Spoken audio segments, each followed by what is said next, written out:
Alors ça va très bien, actuellement je suis en pleine tournée, Kenai Kiki. On est un gros plateau itinérant qui regroupe des artistes de l'ancienne école, enfin ancienne entre guillemets, des artistes comme Triptyque, Cassidy, des X-Men, on a eu Roca, Kondo, pas mal de têtes, ceux qui ont je pense un peu plus de 25 ou 30 ans ont forcément écouté. Et en plus de ça, des plus jeunes comme Nemir, A2H, moi, FJ, Jazzy Baz. Et donc du coup on est en pleine tournée et on est en train de sillonner la province à travers la salle, etc. Franchement c'est un kiff. J'ai fait un disque, on l'a défendu comme on pouvait sur internet, etc. Et là maintenant via la tournée on peut voir comment évoluent les morceaux, comment le public se prend les morceaux, ceux qui nous connaissent et les morceaux qu'ils aiment le plus, et puis ceux qui nous connaissent pas forcément voir comment ils réagissent, etc. C'est un autre travail la scène, j'apprécie beaucoup.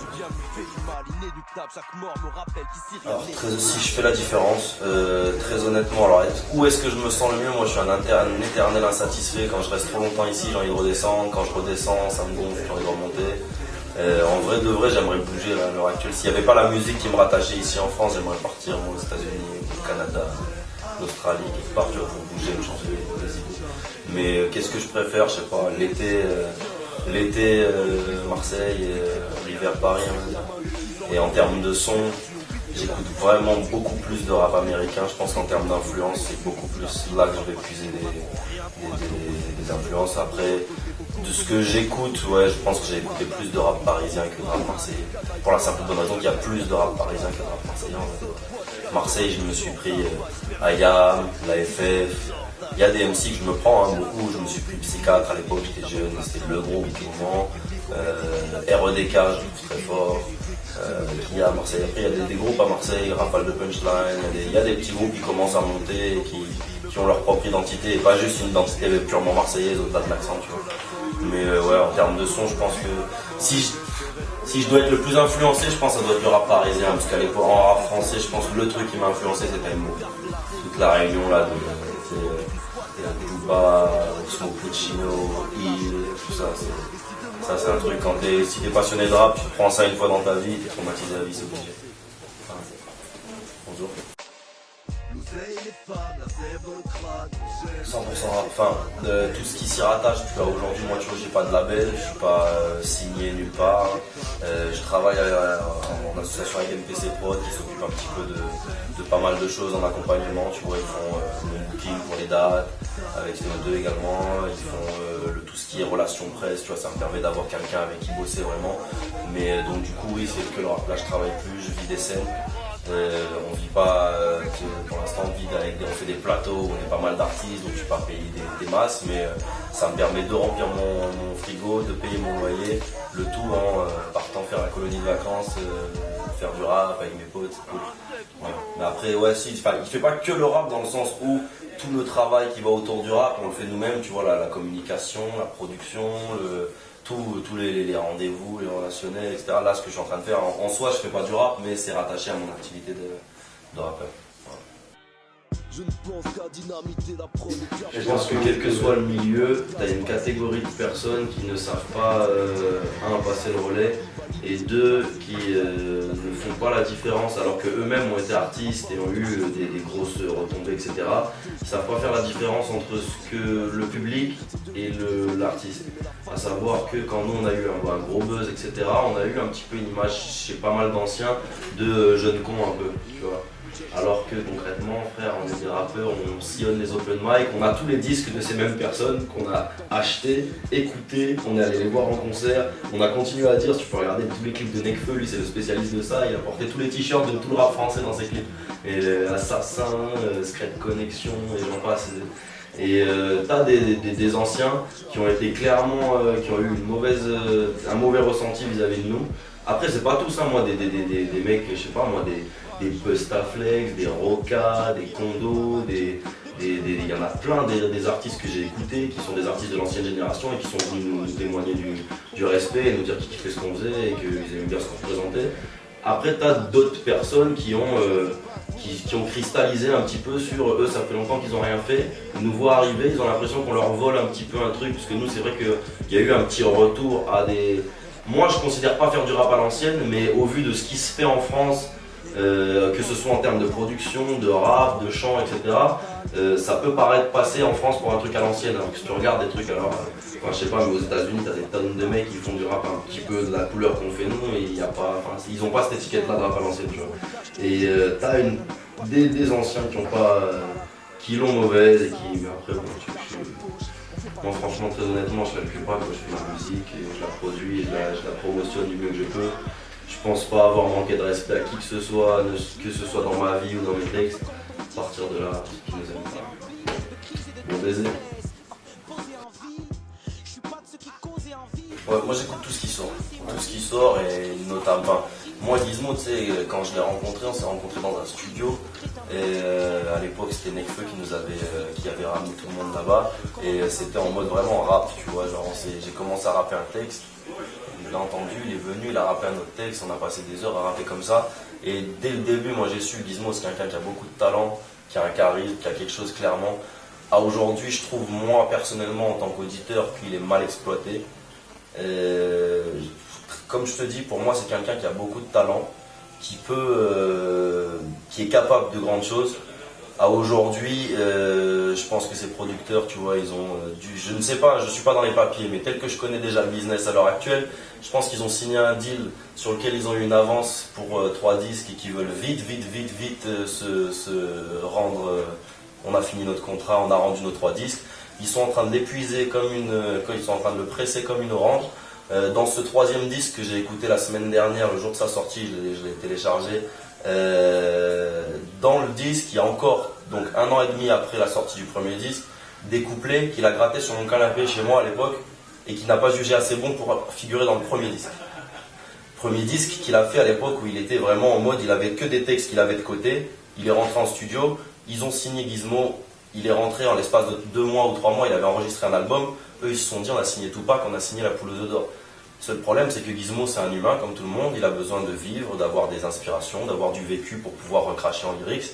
Que quand ils l'ont signé, il avait déjà 1 an d'écriture derrière lui, de côté qu'il n'avait sorti nulle part, que donc du coup il a écrit très vite, enfin qu'il a posé très vite. Et eux ils se sont dit c'est bon, le mec il écrit tellement vite, il n'a pas écrit tellement vite, il a les textes de côté. Donc du coup sur le 2e disque, à mon sens, le premier disque est un bon disque. Pour moi c'était pas un album, c'est une très très bonne mixtape qui était très prometteuse. Le 2e album, je le trouve franchement mauvais, mais vraiment en tant que. Je suis un auditeur et je sais faire la différence entre des gens que je n'aime pas et les artistes et ce qu'ils peuvent produire. Tu vois, il y a des personnes, clairement, là on a rencontré beaucoup de rappeurs dans le game, il n'y en a pas beaucoup que j'ai apprécié et pourtant il y en a que j'écoute encore et que je trouve très bon, tu vois. Le 2e disque de Gizmo, je le trouve franchement mauvais. Et le 3e, il est revenu un petit peu plus à des couleurs qui, moi, peuvent me parler, mais. Très honnêtement, connaissant Gizmo, connaissant sa vie, sa vraie vie, il y a beaucoup de thèmes, bon, tu vois, c'est marrant, mais c'est pas très poussé. Et comme je te dis, c'est un mec qui est. Là, aujourd'hui, ils mettent en avant l'accent street de Gizmo, etc. Certes, c'est un petit qui a grandi dans un quartier, etc. C'est pas non plus. Il a jamais été Escobar. Tous les gens qui le connaissent dans la vie le savent. Et il a du vécu, il a de quoi en parler, il est surtout intelligent, c'est un jeune qui est cultivé, qui parle bien, tu l'as eu en interview, tu sais très bien que, sans faire le mec, mais un mec qui a passé toute sa vie dans son tchékar à Bicrave, comme ils veulent bien laisser entendre, j'en connais pas beaucoup qui sont aussi cultivés et qui parlent aussi bien que Gizmo, tu vois. À partir de là, je pense que les 2 disques qui viennent de servir sont pas à la hauteur de ce que moi je pense que Gizmo peut donner. Voilà. Alors, très honnêtement, moi s'il y a bien un truc que j'ai appris de mes 2 ans là dans le business entre guillemets du rap, c'est que tu sais jamais à l'avance vraiment ce qui va se passer. Alors des envies, Némir c'est quelqu'un que je connais depuis pas si longtemps que ça fait 2 ans qu'on se connaît, mais tu sais des fois t'as des gens que t'as grandi avec, mais au final la vie fait que bon on se rend compte qu'on n'est pas si attaché. T'as des gens tu les connais depuis 3 jours et tu te dis putain mais j'ai l'impression que je le connais depuis toujours, bah lui c'est ça, tu vois, c'est vraiment un frangin au-delà de la musique. Demain je peux arrêter le rap et devenir bouddhiste, que Némir ça sera mon gars à vie, c'est sûr. Maintenant artistiquement, pour moi, en France, c'est le prochain Nemo. Il y a pas, il y a plein de rappeurs que je trouve très bons en France. Il y en a dont je sais qu'ils ne perceront jamais, bien que ce soit des artistes que j'écoute et que j'aime beaucoup. Il y en a d'autres que je trouve un peu moins bons, mais dont je me dis que tu sais, c'est une équation. Un rappeur qui peut bien marcher, c'est bon, il y a son niveau, mais il y a sa gueule, il y a sa façon de parler, sa voix, son charisme, tout ça. Némir, pour moi, c'est vraiment le mec qui là potentiellement peut exploser tout le rap français, parce que il a ce côté, c'est un mec de quartier, un petit rebeu, nanana, donc du coup il va parler à tous les gens un peu street qui ont besoin de se sentir un petit peu représentés, nanana. C'est un mec qui rappe mieux que tout le monde et qui chante mieux que certains chanteurs français. Et puis c'est un mec qui est, tu vois, moi par exemple, je vais chercher chez tel beatmaker tel genre d'ambiance, tel autre chez tel mec, je vais tester tel ingé ou tel autre, enregistrer dans tel ou tel. Lui, il est dans sa cave avec Enzo, qui est son beatmaker attitré, et son ingénieur son attitré. Ils s'enferment tous les deux et ils font leur musique, et donc du coup ils ont une genre d'osmose, de vraiment, tu vois, par exemple, je sais pas moi, un Gangstar, tu vois, tu vois, tu peux pas, enfin Goro Primo, il y a une osmose, il y a quelque chose, il y a une couleur que tu ne peux pas, si tu refais du Gangstar, ça va s'entendre. Je pense que là en France, on n'a pas beaucoup des gens qui ont vraiment une couleur à eux. Lui, ça commence à être son cas. Donc vraiment, pour moi, c'est Némir le prochain. Et donc, projet en commun, en vrai, en sous-marin, on en parle. Maintenant, ne sachant même pas moi quand vraiment, là moi, je voudrais sortir mon album en septembre-octobre. Mais non plus, tu vois, genre, ne sachant pas comment moi, ma propre carrière va évoluer, comment la sienne va évoluer, c'est dur de vraiment dire qu'est-ce qu'on va pouvoir faire ou pas, tu vois. Au moment où on a fait ailleurs, moi j'avais déjà un certain buzz, lui beaucoup moins, ça lui a donné une certaine exposition. Très honnêtement, je pense que là, potentiellement, ça va se renverser et que là, très très vite, il va passer devant sur la scène. Ne serait-ce que de par le fait qu'il est tout le temps en concert et qu'en concert, il n'est pas battable. C'est pas possible. Je sais, j'ai joué 20-30 fois avec lui, chaque fois je me la suis prise. Voilà. Donc, Némir, si tu regardes cette vidéo, l'album A2, on en parle, on le sait. Quand est-ce qu'on va le faire? Est-ce qu'on va le faire? Je sais pas. Plus de promesses.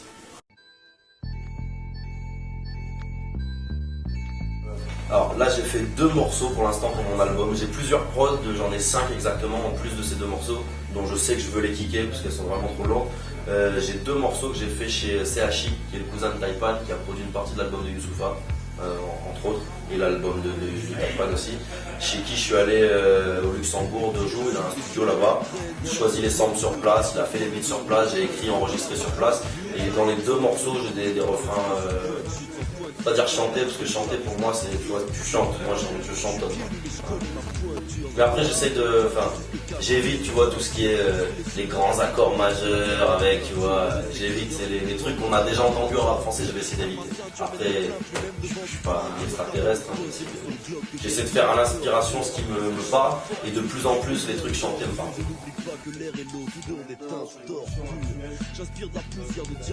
Alors, donc ouais, moi je suis très influencé rap américain. Depuis, moi, mon cousin il m'a mis Wu-Tang, Galaxy Chamber jeune, et en même temps IAM, l'école du micro d'argent. C'était l'époque l'AFF, le premier album, tu vois. Et depuis, le rap américain, moi c'est le truc qui m'a bousillé depuis toujours. À la base, j'étais essentiellement à 95% école new-yorkaise. Vraiment, c'était tout ce qui sortait pas de New York, ne m'en parlait pas, ça ne m'intéresse pas. Voilà. Et depuis, on va dire, 1 an, vraiment, je commence à m'ouvrir vraiment à plein de trucs dans le rap, et surtout, je trouve que la scène américaine est en train de se diversifier d'une manière qui est vraiment plaisante à écouter, à voir, tu vois, alors après, des trucs grand public, par exemple comme A$AP Rocky, je trouve ça cool. Après, bon, je mets un bémol sur, bon, pour moi, A$AP Rocky, c'est un mec qui a un bon charisme, une bonne voix, qui est talentueux, mais qui, il s'est réapproprié la ride de Houston, et il le dit lui-même, tu vois, dans ses interviews, donc il n'a rien de sensationnel, mais rien que le fait qu'un mec de New York vienne avec un délire à la Houston et explose comme étant la dernière tête, le mondial, voilà, je trouve que ça veut dire quelque chose, tu vois. Ou même par exemple un Kendrick Lamar, puisque là tu vois tous les mecs, les carrés que j'écoutais, je sais pas moi, par exemple un de mes rappeurs préférés c'est Jadakiss. Jadakiss, à chaque album, il est toujours, tu sens la dualité entre le Jadakiss qui fait des morceaux qui s'amusent, qui veut faire qui fait ce qu'il a envie de faire, et le Jadakiss qui veut son titre dans les clubs, son titre à la télé, son truc avec, tu vois, très mainstream, avec le gros refrain chanté R&B, tu vois.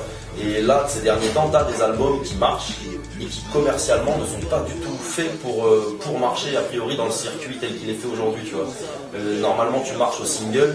Si tu regardes bien l'album de Kendrick Lamar qui vient de sortir et que je trouve qu'il est un très bon album, il n'y a pas de vrai gros single mainstream potentiel. Tu vois. Enfin, moi, si je suis DA dans une maison de disques et Kendrick n'a pas le buzz qu'il a, l'album, je me dis bon, c'est un putain d'album, mais est-ce que je vais pouvoir le produire à sa juste, tu vois, est-ce que je vais pouvoir le faire marcher ce truc-là?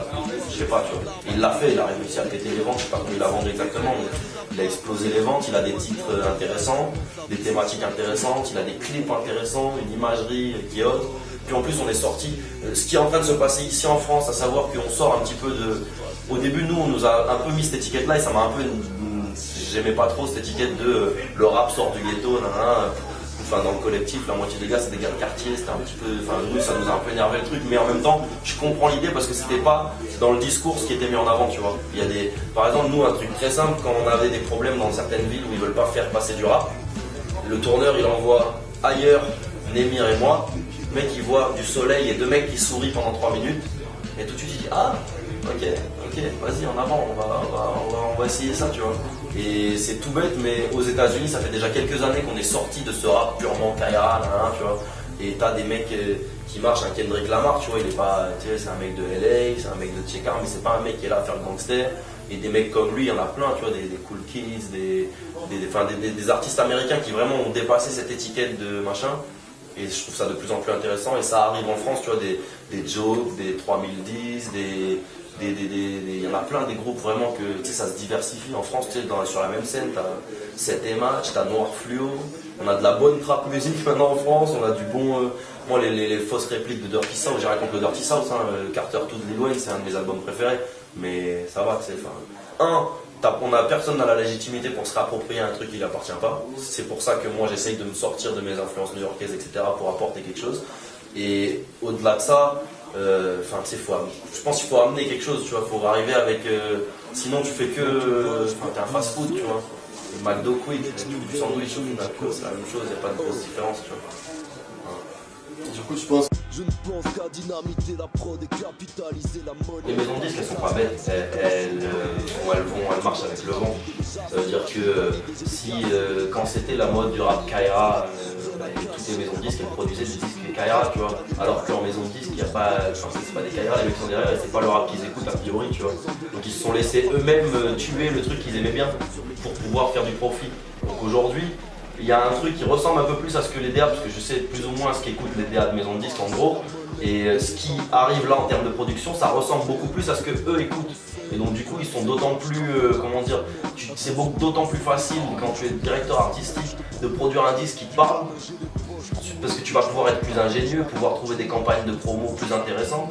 Et ensuite il y a un autre truc qui est important de signaler, c'est que pendant toute cette vague de rap Kaira, etc., en termes d'image, c'était le low cost de tout, à savoir c'est des mix pas chers, des beats faits par des mecs qui savent pas faire de la musique, et en termes d'imagerie, c'est des mecs qui sont pas vendeurs du tout. Hormis quelques têtes, genre des Booba il a compris, il a trouvé son truc Kaira, mais au-delà de ça, il laissait un grand tismé, tatoué, baraqué, qui plaît aux meufs, tu vois. Si t'enlèves ça, il te reste quoi? Il te reste des artistes qui sont juste Kaira, mais au-delà des petits gars du collège, qui sont en mode un petit peu syndrome de Stockholm et qui, tu vois, avant-hier ils se faisaient racketter, après-demain ils écoutent L.I.M. Aujourd'hui, tu as des artistes qui ont une image intéressante pour les marques. À savoir moi par exemple pour mes clips, je peux via des placements de produits, je vais voir telle et telle marque, leur dire voilà, plutôt que de porter ta casquette, ton jean, ton machin, à titre gracieux, etc. Vous mettez un petit budget, vous plutôt que de payer une page dans un magazine qui va vous coûter 1500 €, vous allez investir sur mon clip qui est si le clip marche, va être une pub intemporelle. Parce que le clip va sortir, au moment où il sort, il va faire une pub pour la saison, etc. Mais au même titre que je regarde les clips du Wu-Tang et je revois les vestes Liensen, les polos Fila, les trucs comme ça, c'est des pubs intemporelles, je les vois encore aujourd'hui, je me dis putain, ce polo Fila il me le faut. Tu vois ce que je veux dire? Et ça n'existait plus dans le rap. Hormis des grosses têtes d'affiche, des sopranos, des machins qui plaçaient un casque ici, une voiture là-bas, il n'y avait plus ça. Et alors qu'aux États-Unis, tous les artistes indépendants vivent de ça. tous, ils marchent comme ça. Les concerts sont subventionnés par des kemards, les clips sont subventionnés par des kemards. Sur les tournages des Rick Ross, etc., t'as des équipes de toutes les marques, de Carrera, de Levi's, de ci, de là, qui viennent, vas-y, les lunettes, les montres, les ci, les là. En France, on n'avait pas ça parce que c'était pas intéressant de placer des produits sur un titre de rap. Aujourd'hui, le rap, ça redevient un truc qui est potentiellement vendeur. Ce qui veut dire que pour les maisons de disques, c'est du pain béni. Ils peuvent avoir des produits qui sont qualitatifs et qui vendent, mais en plus de ça, ils peuvent arriver à financer le truc via des placements de produits, des associations avec des kemards, c'est génial. Après, tu auras toujours des gens qui sont contre ça parce que le rap, ça doit être un truc de la rue et que ça doit être un truc d'indépendant et on ne doit pas faire de l'argent avec. Mon cul sur la commode, comme dirait l'autre, on a besoin de manger tous. Si c'est via des trucs commerciaux comme ça, on peut continuer à produire la musique qu'on aime. C'est cadeau, c'est une bénédiction. The Wire, Entourage, Breaking Bad, je pense que c'est la dernière. J'ai regardé depuis le début, trop long. À part la dernière saison, j'ai trouvé un peu les mecs qui ont rédigé, qui faisaient les scripts, ils avaient dit qu'ils arrêteraient à 4 saisons, il me semble, et ils ont fait la scène de trop, je crois. La série, elle reste vraiment très bien écrite, bien jouée, bien produite, bien réalisée. Le dernier film que j'ai vu au cinéma, c'était un film où il y avait Ben Affleck qui jouait et qui produisait. C'est un film sur l'époque d'après le Shah en Iran. Une équipe de... c'est Argo, c'est ça. J'ai bien aimé ce pas, grand film, mais je trouvais le sujet intéressant et bien fait. Je vais dire Némir, franchement tout son fait. Là tout à l'heure en venant j'écoutais dans le zoo, trop bon, mon vlog, trop chaud. Némir, ouais, comme je t'ai dit, c'est le prochain. Ça enregistre là. Je suis ni un faux gars ni un puriste, c'est pour les frangins et les sœurs qui se cultivent, Timber Bigo.